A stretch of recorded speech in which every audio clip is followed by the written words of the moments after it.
Hello दोस्तों, बहुत बहुत स्वागत है आप सभी का हमारे स्पोर्ट बीटा इन्फोटेक चैनल में। और मैं हूं आपका दोस्त सूरज शर्मा। और दोस्तों, हम देख रहे थे पाइथन फॉर बिगनर्स का ये कोर्स, और आज इस कोर्स में हम देखेंगे वेरिएबल्स इन पाइथन। और दोस्तों, ये पार्ट फर्स्ट है जिसमें हम वेरिएबल्स को एज ए थ्योरेटिकल वे में देखेंगे, और इसी का जो पार्ट सेकंड होगा उसमें हम इन सभी को एज ए प्रैक्टिकल देखेंगे।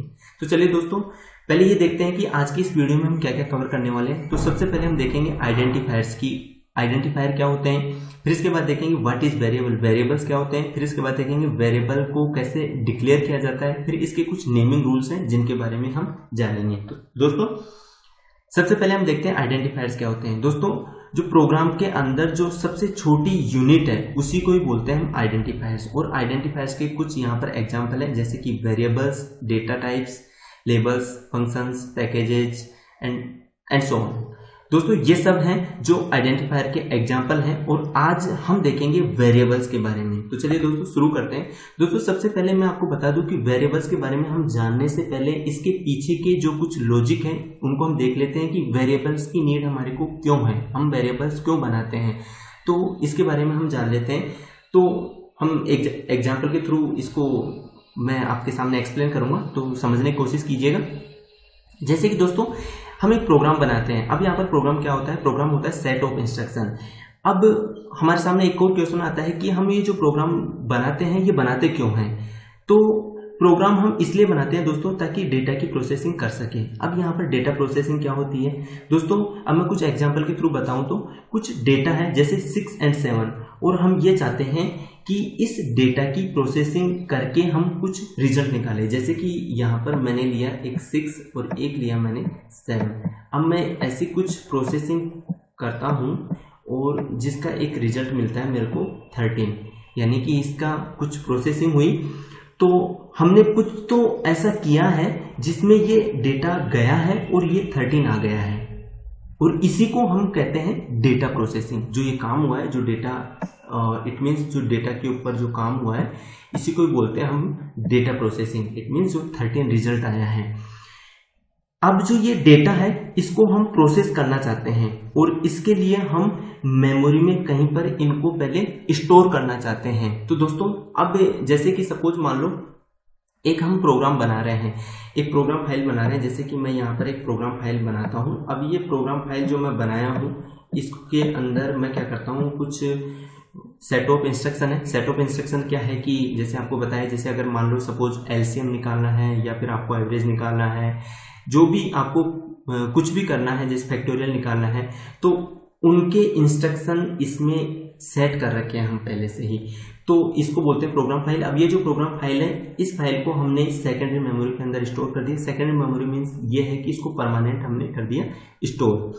अब ये जो प्रोसेसिंग का काम है, ये सब काम करता है प्रोसेसर, क्योंकि जो ये प्रोसेसर है दोस्तों, ये प्रोसेसर सीपीयू को ही कहते हैं हम, जो सेंट्रल प्रोसेस यूनिट होती है। और इसके अंदर होता है एक एएलयू होता है, अरिथमेटिक लॉजिक यूनिट, जो एक सर्किट होता है। और जो ये सब जो कैलकुलेशन होती हैं, इन सभी कैलकुलेशन करने का काम ये एएलयू ही करता है। अब दोस्तों, यहाँ पर अब ये जो प्रोसेसिंग का काम है, जैसे कि एक फाइल के अंदर जो इंस्ट्रक्शन है, इंस्ट्रक्शन के अकॉर्डिंग जो रिजल्ट अपन को मिलता है, ये सब काम कौन करता है, ये प्रोसेसर करता है। तो प्रोसेसर क्या करता है कि जो एक फाइल है परमानेंट स्टोर है हार्ड डिस्क के अंदर, उसी की जस्ट एक कॉपी ये लाता है रैम के अंदर, और ये सब काम प्रोसेसर करता है, क्योंकि प्रोसेसर इस रैम से ही जुड़ा हुआ है। और जैसे ये फाइल है हमारी, जस्ट इसकी कॉपी प्राइमरी मेमोरी के अंदर आ चुकी है। प्राइमरी मेमोरी होती है रैम, जिसको हम प्राइमरी मेमोरी भी बोलते हैं।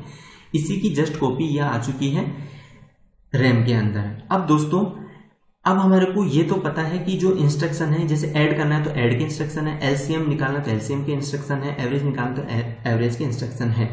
बट इन सभी के लिए हमारे को चाहिए डेटा। जो डेटा है वो डेटा ही अब हमारे को यहाँ पर लाना है और उसके ऊपर वो प्रोसेसिंग करनी है। तो हमारे प्रोग्राम को जो मेमोरी मिली है, जो प्रोग्राम को इस फाइल के लिए जो मेमोरी मिली है, उसी के अंदर कुछ मेमोरी हमें चाहिए हमारे डेटा को रखने के लिए, जैसे कि 6 और 7 को रखने के लिए। अब जिसमें हम 6 और 7 रखेंगे, ये जगह मेमोरी को कहाँ मेमोरी में ये कहाँ है, ये जो 6 7 रखे हैं वो मेमोरी में कहाँ है। तो ये कहीं पर भी हो सकते हैं ये। तो ये हमको कैसे पता चलेगा। तो फिर अगर मान लो सपोज हमारे को ये कहें कि इन दोनों में रखी वैल्यू को ऐड करना है, तो हमारे को हम ये वैल्यू ऐड कैसे कर पाएंगे, क्योंकि हमारे को ये नहीं पता कि ये वैल्यू रखी कहाँ पर है। इसकी जो ब्लॉक बना हुआ है, मेमोरी असाइन हुई है, इसका हमारे को पता नहीं कि जो मेमोरी ब्लॉक है वो है कहाँ। तो इसके लिए अब हमारे को चाहिए कि एक वेरिएबल बनाना कि जो ये ब्लॉक बने हैं, जैसे एक ये ब्लॉक बना हुआ है, जैसे ये मेमोरी के अंदर बने हैं, बट मैं बाहर बना देता हूँ। जैसे एक 6 का ब्लॉक बना है, एक बना है 7 का ब्लॉक बना है।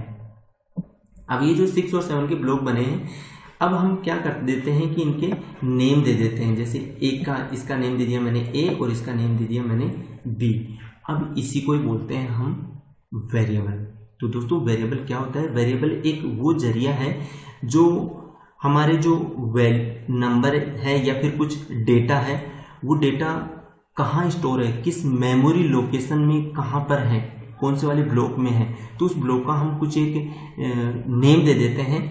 तो उस ब्लॉक को एक्सेस करने का एक जरिया है वेरिएबल। तो वेरिएबल क्या होता है दोस्तों, वेरिएबल को एज आप कंटेनर भी मान सकते हो कि वैल्यू को स्टोर कराने के लिए हमने एक कंटेनर बना दिया और उसका कुछ नेम स्पेसिफाई कर दिया। तो इसका नेम है जैसे A6 वाला जो 6 जो वैल्यू स्टोर हुई है उस ब्लॉक का नेम है A और इस ब्लॉक का नेम है B। तो दोस्तों अब हम जैसे कि the name of memory location is called variable, कि जो जहां पर मेमोरी के अंदर एक कोई लोकेशन है और उसका कुछ आपने नेम दे दिया, तो उसी को ही बोलते हैं हम variable. This means that you create a variable, you reserve some space in memory. हम वेरिएबल क्रिएट करने का मतलब ये है कि आपने मेमोरी के अंदर कोई एक ब्लॉक रिजर्व कर लिया है किसी नेम से, जैसे ए और बी हमने रिजर्व कर लिया है। अब उसके अंदर कुछ डेटा है, जैसे it is use to store data. अब जो ए और बी है जिसके अंदर कुछ वैल्यू है वो स्टोर हो रखी है। Variables are changeable, we can change the value of variable during the execution of program. अब दोस्तों जैसे नेम से आपको पता होगा वेरिएबल मीन्स वेरी करना, कि उसकी वैल्यू हम क्या कर सकते हैं, चेंज कर सकते हैं। जैसे कि यहाँ पर अभी इसकी वैल्यू जैसे 6 है, तो हम इसकी वैल्यू कितनी भी कर सकते हैं। जैसे इसकी वैल्यू 10 कर सकते हो, और जैसे इसकी वैल्यू है, इसकी वैल्यू आप 11 कर सकते हो। तो कुछ भी आप वैल्यू चेंज कर सकते हो। अब देखते हैं दोस्तों इस वेरिएबल को हम डिक्लेयर कैसे करते हैं। अब दोस्तों यहाँ पर थोड़ी कहानी थोड़ी अलग है। जैसे कि आपने देखा होगा C++ जैसे जावा जैसी लैंग्वेज अगर आपने पढ़ी है, अगर जो पढ़े हैं उनके लिए है, नहीं पढ़े हैं तो आपको टेंशन करने की जरूरत नहीं, कि ऐसा नहीं है कि वो सब कॉन्सेप्ट यहाँ यूज हैं। वो सभी कॉन्सेप्ट यहाँ यूज नहीं है। जो पाइथन के अंदर जो वेरिएबल का जो डिक्लेयर होता है उसकी कहानी एकदम ही अलग है दोस्तों। वहां पर आपने देखा होगा जैसे C++ में वहां पर जब वेरिएबल डिक्लेयर करते हैं तो उससे पहले डेटा टाइप हम लिख देते हैं। जैसे यहाँ पर इंट, फ्लोट, कैरेक्टर ये सब हैं। तो इसका मीन्स क्या हुआ कि जो वो ब्लॉक बना हुआ है वो ब्लॉक की साइज क्या है, तो हम पहले ही ये पहले डिनोट करा देते हैं कि उस जो मेमोरी ब्लॉक है वो मेमोरी ब्लॉक की साइज क्या होगी। जैसे इंट की साइज अलग होगी, फ्लोट की साइज अलग होगी, कैरेक्टर की साइज अलग होगी, और उसके अंदर जो वैल्यू रखी हुई है उसका नेचर क्या है। तो ये सब हम पहले से ही डिक्लेयर करते हैं जैसे C++ जैसी लैंग्वेज में। बट दोस्तों पाइथन के अंदर ऐसा नहीं है। पाइथन के अंदर कहानी एकदम ही अलग है। यहां पर आपको ये सब पहले से डिक्लेयर करने की नीड नहीं होती है, क्योंकि दोस्तों आप सभी जानते हैं कि पाइथन एक डायनेमिकली टाइप्ड लैंग्वेज है और ये सब काम इसके अंदर भी होता है। जैसे डेटा टाइप का काम, डेटा जो टाइप का जो काम होता है वो सब काम इसके अंदर भी होता है, बट ये सब काम डायनेमिकली ही होता है इसके अंदर। तो ये सब काम हो जाता है। जैसे यहाँ पर मैं a = 44 ले रहा हूँ तो ये इंटीजर टाइप की वैल्यू है, तो ये डायनेमिकली ही ये काम हो जाता है। हमारे को ये पहले से डिक्लेयर करने की नीड नहीं है कि जैसे कि इंट है तो इंट हमारे को पहले यहाँ पर डिक्लेयर किए हैं, जैसे C++ जैसे लैंग्वेज में हम डिक्लेयर करते हैं, तो यहाँ पर ऐसे नीड नहीं है, यहाँ पर आपको ज़रूरत नहीं है। आप डायरेक्ट ए लिखोगे 44 लिखोगे तो वो समझ जाएगा, इंटरप्रेटर समझ जाएगा। हमारे कंपाइलर नहीं यूज़ लेते, इंटरप्रेटर तुरंत समझ जाता है कि ये एक इंटीजर टाइप की वैल्यू है, ये फ्लोट टाइप की वैल्यू है 2.46 और ये है स्ट्रिंग टाइप की वैल्यू। तो आपको टेंशन करने की ज़रूरत नहीं है।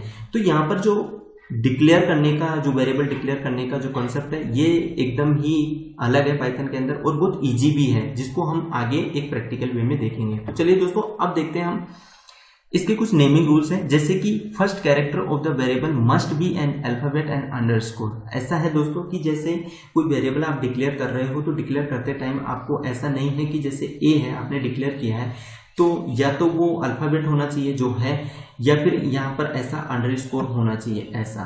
बाकी इसके अलावा कुछ भी पॉसिबल नहीं है, कुछ भी जैसे आपने लिखा जैसे 6A तो 6A एक वेरिएबल नहीं होगा, या फिर आपने कोई हाइफन लगा दिया या फिर स्पेस लगा के स्पेस A ऐसा कुछ कर दिया, तो ये सब पॉसिबल नहीं है इसके अंदर। Variable name can be combination of alphabet, digit and underscore. Variable कोई नेम होता है जो कॉम्बिनेशन होता है अल्फाबेट का, डिजिट्स का एंड अंडरस्कोर का। दोस्तों, variable name can not start with digit. ऐसा नहीं है, जैसे मैं अभी एग्जांपल बताया जैसे 6A, ऐसा नहीं है कि 6 एक डिजिट पहले लिख रहे हो, आप डिजिट बाद में लिख सकते हो, आप A6 ऐसा कर सकते हो, बट 6A ऐसा नहीं कर सकते हो। Identifiers name must not contain any white space और स्पेशल कैरेक्टर, जैसे कि स्पेशल कैरेक्टर आपको शो हो रहे हैं, ऐसा नहीं होगा। आइडेंटिटी जो वेरिएबल है, वेरिएबल के पहले अगर आप वेरिएबल डिक्लेयर करते हो तो स्पेस नहीं होना चाहिए, उसके आगे कुछ स्पेशल कैरेक्टर नहीं होने चाहिए। Identifier name must not be similar to any keyword defined in the language. ऐसा नहीं है दोस्तों, कीवर्ड और आइडेंटिफायर ये दोनों एकदम ही अलग है। जो हम कीवर्ड आगे भी पढ़ेंगे, आगे देखेंगे कीवर्ड क्या होते हैं, बट ऐसा नहीं होना चाहिए कि कीवर्ड और आइडेंटिफायर दोनों के नेम सेम हो, ऐसा नहीं होना चाहिए। Identifiers name are case sensitive, for example जैसे कि my name and my name, जैसे दो माय नेम आपको शो हो रहे हैं, तो दोस्तों यहाँ पर ऐसा केस सेंसिटिव मीन्स ये है कैपिटल लेटर और स्मॉल लेटर दोनों का मीनिंग यहाँ पर एकदम ही अलग है। जैसे माय नेम दोनों सेम है, बट ये दोनों ही डिफरेंट है, सेम नहीं है। तो ये सब जो पाइथन जो लैंग्वेज है ये केस सेंसिटिव लैंग्वेज है। तो दोस्तों, आज के इस वीडियो में हमने देखा है कि जो वेरिएबल है, वेरिएबल की नीड क्यों है और इसका पीछे का जो कुछ कॉन्सेप्ट है, एक थ्योरेटिकल वे है जो हमने आज इस वीडियो में देखा है, और इन सभी को हम आगे एक प्रैक्टिकल वे में देखेंगे। तो आज की इस वीडियो में इतना ही दोस्तों।